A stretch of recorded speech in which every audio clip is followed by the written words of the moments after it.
Nanyama Inashe, your Transforming Empowerment Coach. And today I want to talk about what do you do when the relationship you thought was going to be forever is come to an end unexpectedly and you're devastated. You have got children to look after and your other partner just has lost interest in you, no interest even in the children that you have together, and their focus is elsewhere. What do you do? This is what I want to talk about today. And this is a place where, as women, we struggle a lot when we realize that the men that we had, or the men we thought we were going to have or spend the rest of our lives with, is really doesn't have the same vision that we had. Because as women, we get into relationships, and as we get into relationships, we go in with all our hearts and with everything that we have. And I do know that there are some women that don't do that. They do go with a few things, sort of like, yeah, I'll see how it goes. But most of the women I know, we tend to get in with all our hearts and all that we have. So when we commit to a man, it's not like, oh, I'm trying this and see how it goes. It's like, okay, I'm all in with everything that I have. So when things go wrong and we don't know what to do, we become quite devastated. And it is quite a challenge that is just not something that we are going through now. It has been a challenge for generations. And many women have gone through this. And one way that women have dealt with before is they completely took their focus off the men and put their focus on the children. And they just lived for their children. But in this day and age, we are a kind of a different generation to that generation that is past, that used to say, okay, I'll live here and I'll live for my children. And they would take all kind of suffering so that they will be with their children, despite what was going on around them, despite how hate they were being made, or despite the difficult circumstances they were living. They endured such difficult times for their children, just so that their children could have what they called their father and their mother in one place. But reality is they didn't really have both parents in one place, because one was out doing the other. They literally had one parent in the house, which was the mother. So she committed all her life to looking after her children, and she completely lost sight of who she was and what her desires were and things like that. The hope then was that when these children grow up, they would turn back and look and say, okay, our mom looked after us, and then she would have somebody who would look after them, after her, when she grows old. But in this day and age, we've got so much diversity. Children are moving out of the countries which they were born in, and they are moving to different countries from where their parents live. And we find that there is a sort of a separation of the family that we used to have before. So it becomes a bit difficult when a woman is going through such a difficult time and just says to focus on their children, living with someone else that is not helping, or that is not focused in what they have together. So what do we do? I often hear people talk about, okay, just pray, and God will answer you, things will come back and it will become normal. How many years is somebody going to pray for things to change? And I have worked with women that have been in situations like that, and they're still praying for 20 years. They're still praying for 15 years. They've been praying for the last 30 years. Even though their children are grown and they have gone away, they still have this thing that my husband still will come back. Literally, they've lost 30 years of their lives because they are hanging on to something and somebody that is long left. And occasionally, somebody does come back, and by the time they come back, they're just looking for somebody else to look after them, because wherever they were, they didn't commit enough to develop themselves to have a better relationship. And people get excited when that happens, but then you've just looked after your children all by yourself, and now you've got your freedom, and here comes somebody who left you 30 years ago for you to be mother to again. it's just, I don't know how that works, but it doesn't work well for me. And when I'm looking at it, it's like, okay, this really is not what life is supposed to be. How long are you supposed to wait for somebody that he has decided to leave the home and lose focus of what he in the first place decided he wanted, but he's decided he doesn't want? This is a place where we need to think, women, where we need to put on our own thinking caps, so we can let go of the past beliefs that we have, that we have to do a certain thing, you have to change yourself, you have to do this and that, so that the other person can actually like you or maybe come back to you. Because when somebody has actually lost their focus, they've lost their passion for you, they don't have any more feelings or any love for you, literally, they are not interested in you. And unfortunately, in our relationships, sometimes we force ourselves to be in a relationship that is not working. We force somebody to be in a relationship that they don't want to. And then we end up experiencing violence, and we end up experiencing negative emotions from this person. And the household environment changes because you're forcing somebody to be who they don't want to be. And nobody really wants to be forced to be who they don't want to be. Even us as women, there are so many things we don't want to be. And when we are forced to do that, we become quite angry, and we can become a little bit more passionate negatively than we would want to be. And we can become a bit more destructive than what we really desire to be. But at the same time, what do you do when you are in that situation? Here's what I think is the appropriate thing to do. Maybe it works for me, it works for other women that it has worked for other women that I've worked with. And when you're in a relationship, it's very hard for you to just think, okay, I'm going to up and go, especially when you've got children. There's so many things that you need to consider for yourself and for your children.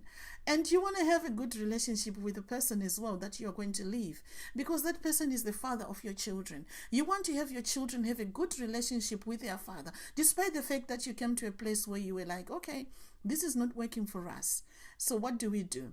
So instead of upping and going in anger and in resentment and in hurt and in brokenness, and hoping that you will start to rebuild yourself outside of that, I think we really need to rethink that. And I'm not saying that you need to stay in a relationship that is going to be hurting you, that is violent and that is that. But I'm saying to you that when you recognize that things are not the way they are supposed to be, or the way you desire them to be, here's what you need to do first. Work on yourself.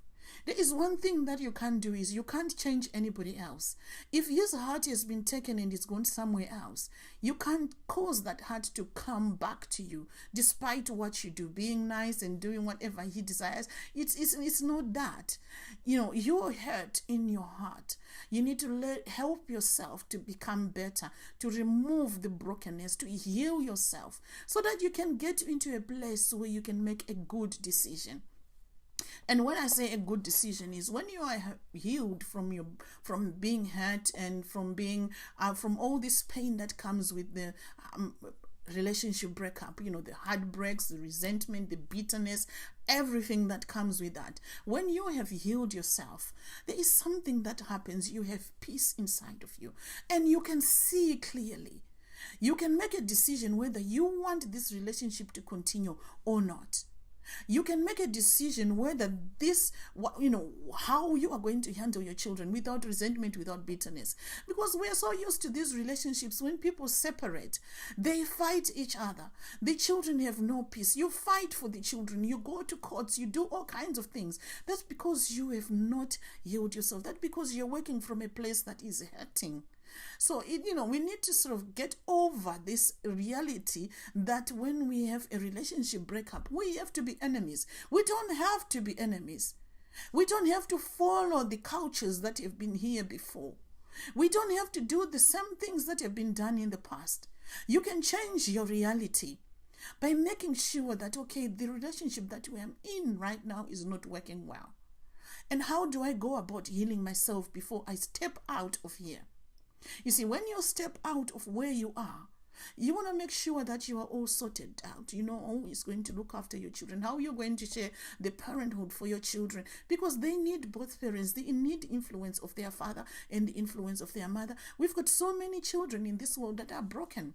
When mothers and fathers thought that it was good, I'll take the children away from him and that is going to punish him, and the father will be saying, oh, I'm going to take the children from her, I will fight her, and that will punish her. So it's no longer about punishing the two of you, but you're actually causing suffering to the children, and their lives, it becomes affected by that.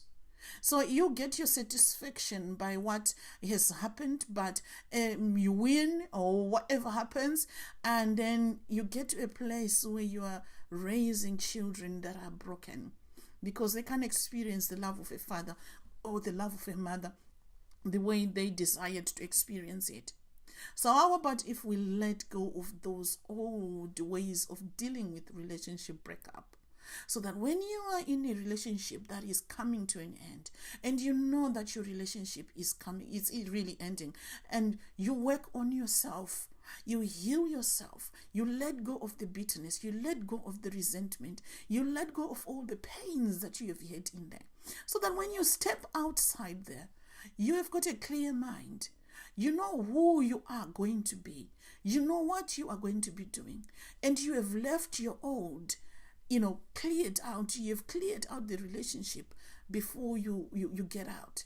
And you have made a plan for your children so they can experience both you as their parents, not as enemies. Not them trying to make it better between you. Not them trying to make you both heal. And not giving them the burden of being like, okay, we might have been the people that caused this. So how about if you let go of that? Heal yourself and then make the decision whether you're going to stay or leave after that. And that works better for you, because when you're working from a level-minded and a heart that is full of peace and love, you make good decisions for yourself and for your children. It doesn't matter what the other person is going to do. But if you do it the right way, emotionally, mentally, spiritually, you are doing good for your children. And you're doing good for yourself. Because when you move out, you realize that, okay, I did my best. And you are free to start again. You're not going to go out there and be suffering that I wish you would help with this, I wish you could do with this. But when you go out in peace, everything that is peaceful follows you. So this is what I think needs to happen when a relationship is coming to an end. We don't have to create a war zone between two people that loved each other. We don't have to start with love and end with enmity. We create this environment ourselves. And some of us, we refuse to take responsibility and blame it on other things. Yes, there are other things that play a role in that. But it is your responsibility to choose whether you allow those things to come in and play that role, or come in and cause you to be who you don't desire to be. A person that you will regret having been in the future. So think well. Think very well. Make a decision on what you need to do before you step out of that relationship that is hurting you. If you want to step out quickly and you want to leave everything, just make sure that as you step out, you heal yourself. Don't go looking for other things. Heal yourself first, and then deal with the rest of the things from a healed perspective, because it is there in that real perspective that you create a good foundation for your future. I hope this has been helpful to somebody. I hope that someone who is listening or who needed to hear this will be able to make use of this. And